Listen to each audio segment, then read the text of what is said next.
Sudah lama kita tidak bertemu di sekolah minggu. Kak Rosa berharap adik-adik selalu sehat. Karena kakak percaya Tuhan Yesus selalu menjaga kita semua. Kakak rindu sekali kita dapat berjumpa. Semoga COVID ini cepat pergi ya, supaya kita dapat berkumpul kembali di gereja. Oh iya, sekalipun kita semua hanya beraktivitas di rumah, Kak Rosa hendak membagikan cerita Alkitab. Tetapi sebelum kita dengar ceritanya, mari kita berdoa. Lipat tangan dan tutup mata, kita hendak berdoa. Tuhan Yesus, Allah kami yang hidup, kami bersyukur atas perlindungan Tuhan di dalam kehidupan kami. Di tengah kondisi COVID ini, kami percaya Tuhan selalu beserta kami. Tuhan Yesus, kami hendak mendengar cerita firman-Mu. Berkati kami lewat cerita ini, sehingga dapat menjadi bagian di dalam kehidupan kami. Terima kasih Tuhan Yesus, kami siap mendengar cerita firman-Mu. Amin. Adik-adik sekalian, cerita kita hari ini terambil dari Kisah Para Rasul, pasalnya yang ke-8, mulai ayat 26 hingga ayat yang ke-40. Kisah Para Rasul, pasal 8, ayat 26 hingga ayat yang ke-40. Perikopnya, sida-sida dari tanah Ethiopia. Iya, kalau sudah dapat, nah kakak akan bawakan ceritanya.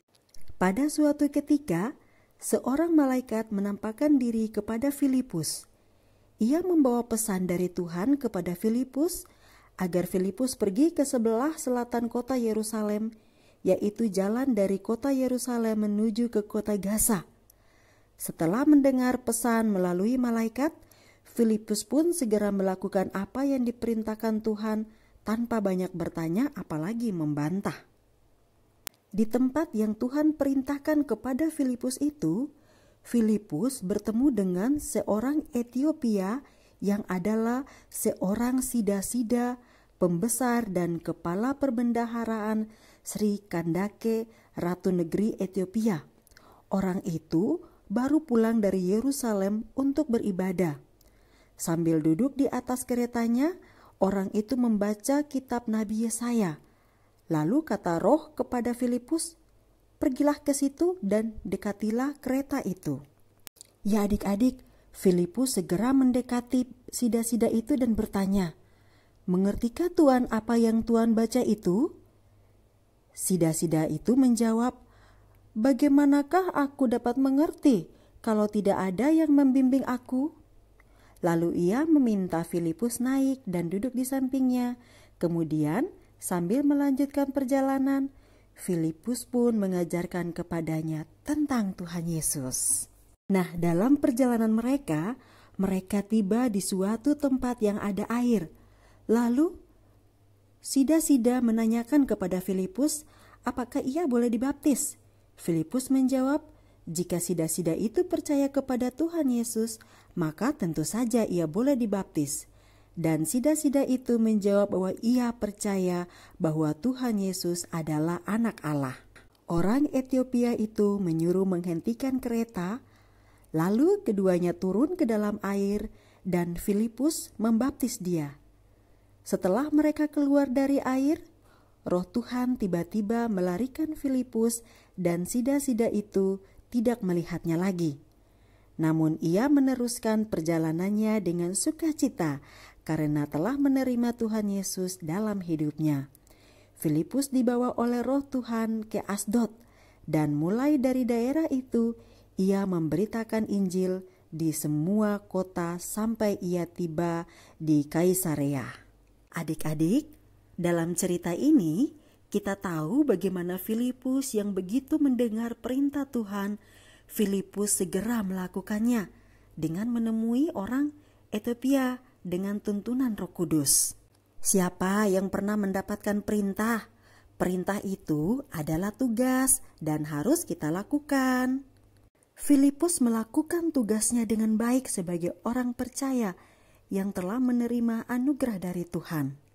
Bagi anak-anak yang sudah dibaptis, tentu telah menerima Yesus di dalam hidup, sehingga harus percaya sepenuhnya hanya kepada Tuhan Yesus. Selain itu, kita juga harus patuh dan melakukan perintah Tuhan agar orang lain diselamatkan dan beroleh sukacita. Jangan menunda untuk berbuat baik kepada orang lain, karena dengan menolong dan berbuat baik, kita telah menjadi saksi Kristus. Demikian cerita kita di hari ini yang terambil dari Kisah Para Rasul pasal 8 ayat 26 hingga ayat yang ke-40. Tuhan Yesus memberkati kita semua. Oh iya, hari ini Kak Rosa juga hendak mengajak adik-adik untuk kita membuat suatu aktivitas. Iya, aktivitasnya mudah saja. Adik-adik punya kertas, punya gunting, ada yang punya alat tulis, pensil, bolpen, coba disiapkan seperti gambar ini. Setelah bahan-bahannya disiapkan, kertas yang telah disiapkan tadi dilipat menjadi 2, kemudian letakkan tangan pada bagian kertas yang telah dilipat untuk menggambar pola tangan pada sisi kertas tersebut. Setelah menggambar pola tangan, adik-adik dapat menggunting. Jika ada yang belum bisa menggunting, bisa meminta bantuan pada orang tua ya. Gunting pola yang telah digambar tadi dan akan sama seperti gambar 3 dan gambar 4. Setelah jadi, adik-adik dapat menuliskan ayat pada telapak gambar yang telah adik-adik gunting tadi. Ayat yang akan diisi kakak ambil dari Yakobus 4 ayat 17. Bunyinya, jadi jika seorang tahu bagaimana ia harus berbuat baik, tetapi ia tidak melakukannya, ia berdosa. Inilah ayat hafalan yang harus adik-adik tulis di dalam kertas tadi.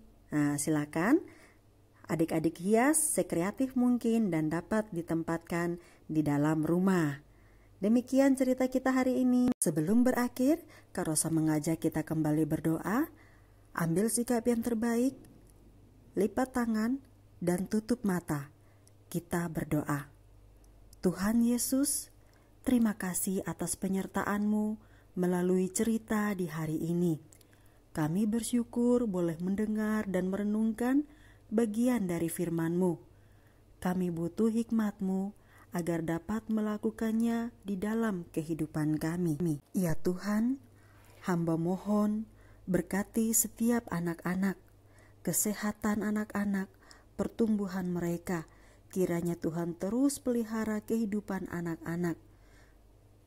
Anak-anak boleh belajar taat pada perintah orang tua sebagai Allah di dalam rumah. Anak-anak juga boleh belajar melakukan hal yang baik kepada sesama dan menjadi saksi Kristus di dalam pertumbuhan iman mereka.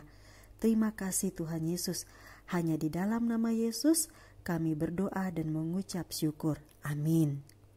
Baik adik-adik, demikian perjumpaan kita di hari ini. Kakak tetap pesan untuk jaga kesehatan dan selalu berdoa kepada Tuhan. Sampai ketemu lagi ya. Shalom.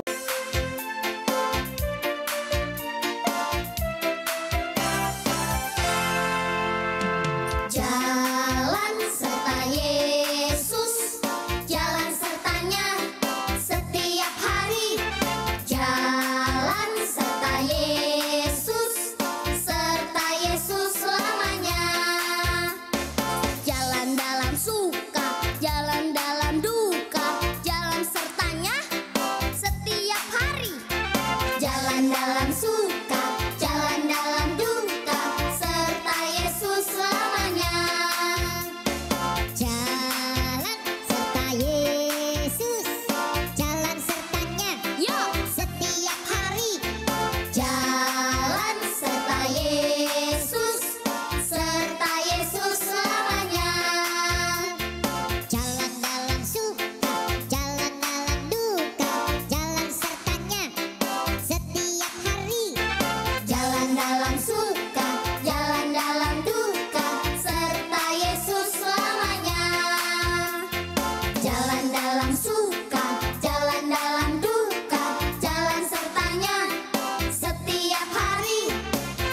dalam sumur.